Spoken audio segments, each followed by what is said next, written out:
It's an honor to be with all you guys. I think my story can resonate with a lot of you because I get called a lot of things, as you can imagine. The one thing I wish I would be called more, which is actually true, is an entrepreneur. I build things. I build organizations. We help build movements. We build messaging, and we helped a certain person become president of the United States recently. The president deserves the credit, but we helped especially with younger voters in particular. But it started back where I grew up, suburbs of Chicago. I wanted to go to West Point. It was my whole life was about going to the United States Military Academy in West Point. Eagle Scout, football, basketball captain, heavily involved in my community. Ended up not getting into West Point. I convinced my parents, hey, I'm not sure if I want to go right into college. I'd like to take a gap year before I go to college. And the idea I had was, hey, I want to start an organization from nothing to try to reach the next generation around first principles of liberty and freedom, and that our country's a great nation and is worthy of preserving and protecting. Well, one gap year turned into 13 gap years. Wow. This was in 2012 Chicago. So the process was, look, I saw a problem, and entrepreneurs are problem solvers. It's that simple. People say all the time, Charlie, how do I get rich? How do I be successful? You solve a problem. Once you solve a problem, people will give you value. And when you solve a problem over a period of time better than somebody else, then you have a market differentiator. Well, I saw a very big problem, which was that the nation's youth were dramatically going to the left, that our college campuses were not places of free speech and free dialogue and open discussion. And so I decided to start an organization that would address that. It was called TurningPointUSA. Started in literally my parents' garage with no money, no connections, and no idea what I was doing. And thanks to the Lord's providence, and I have to give credit to God Almighty for his blessing at every single corner and step and turn. We experienced the most amazing journey over 13 years where I have been able to not just make an impact in the culture and politics, but build something of value and of great substance and depth.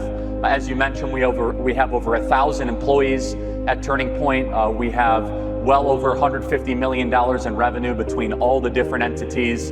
So we have over 430,000 people that donate money to Turning Point USA and Turning Point Action. You can call them our customers. But as a nonprofit, we do have a for-profit arm, which is my show. But as a nonprofit, our customers are actually the students, are actually the target that we are trying to reach every single day.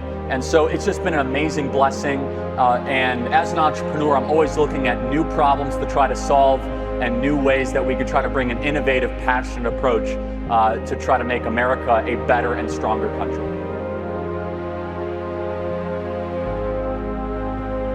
If you want like the secret to get rich, it's actually like not super hard.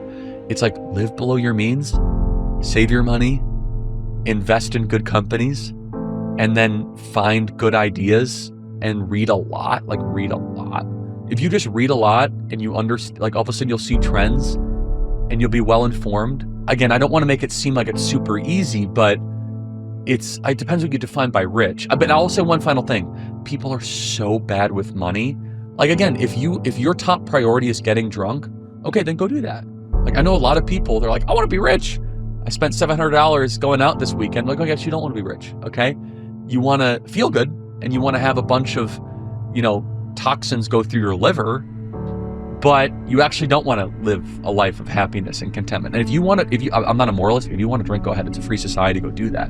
But then don't all of a sudden complain to me that you're not materially wealthy. Now, like you have to sacrifice everything to want to become actually rich, unless you're born into it. Like no nights, few weekends. I traveled 3,000 days over a decade. I'm a million miler in American, Delta, United. I'm in all 50 states multiple times.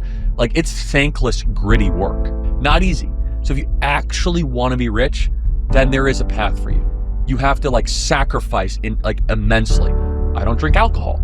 Like Tucker Carlson doesn't drink alcohol. Donald Trump doesn't drink alcohol. Now, that doesn't mean that like you can't be rich if you don't drink alcohol, but you must sacrifice stuff. Now, it might be that you create a good widget or like you might have a good social media app or you might get good venture funding. But even those guys will tell you have to fail a lot, you have to sacrifice a lot.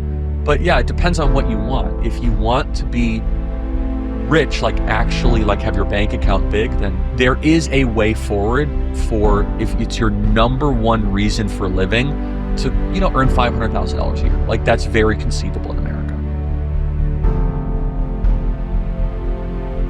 I would like to have people remain super poor and dependent on the government. Don't teach them financial literacy. And if you want to have them like filling out credit cards at 25% interest, don't teach financial literacy. The best way to build wealth is over long periods of time, saving money and doing boring stuff. It's not get rich quick. It's not big meme coins, right? It's not big spikes. It's just going to work, saving money, and living below your means. I know that's not the sexy answer everyone wants, but that's what Warren Buffett did. Warren Buffett's one of the world's wealthiest men. He started with like very little money 70 years ago. And no one wants to hear that, right? They want to hear about like, what's the next NVIDIA? Okay, I don't know, but I can tell you that in 40 years, if you put $100 a week into a moderately managed, you know, wealth account, you're going to be great. $100 a week, man. I can't afford that. Okay, well, let's talk about it. How much money do you make? Oh, I make $91,000. You can afford $100 a week. How many young kids right now that are 17 can tell you the difference between credit and debit? They can't. It's one of the things I like about Trump's upcoming big, beautiful bill is that every new baby born in America will get a $1,000 loan from the federal government in, I don't know if you guys know about this, but in a investment account that they can't touch. They're 18, invested in the Dow Jones Industrial Average that they'll be able to monitor throughout their 18 years. It can be grown by philanthropists, family members, grandparents. So they'll actually be able to see their wealth increase. So they're stakeholders.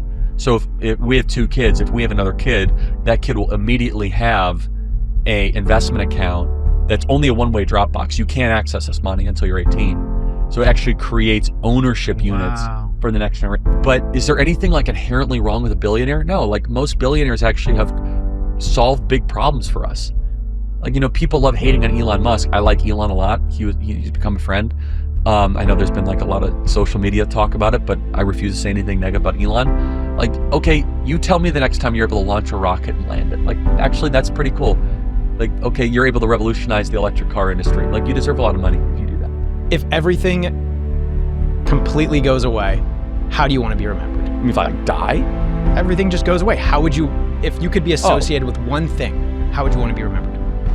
I want to be remembered for courage for my faith. That would be the most important thing. Most important thing is my faith.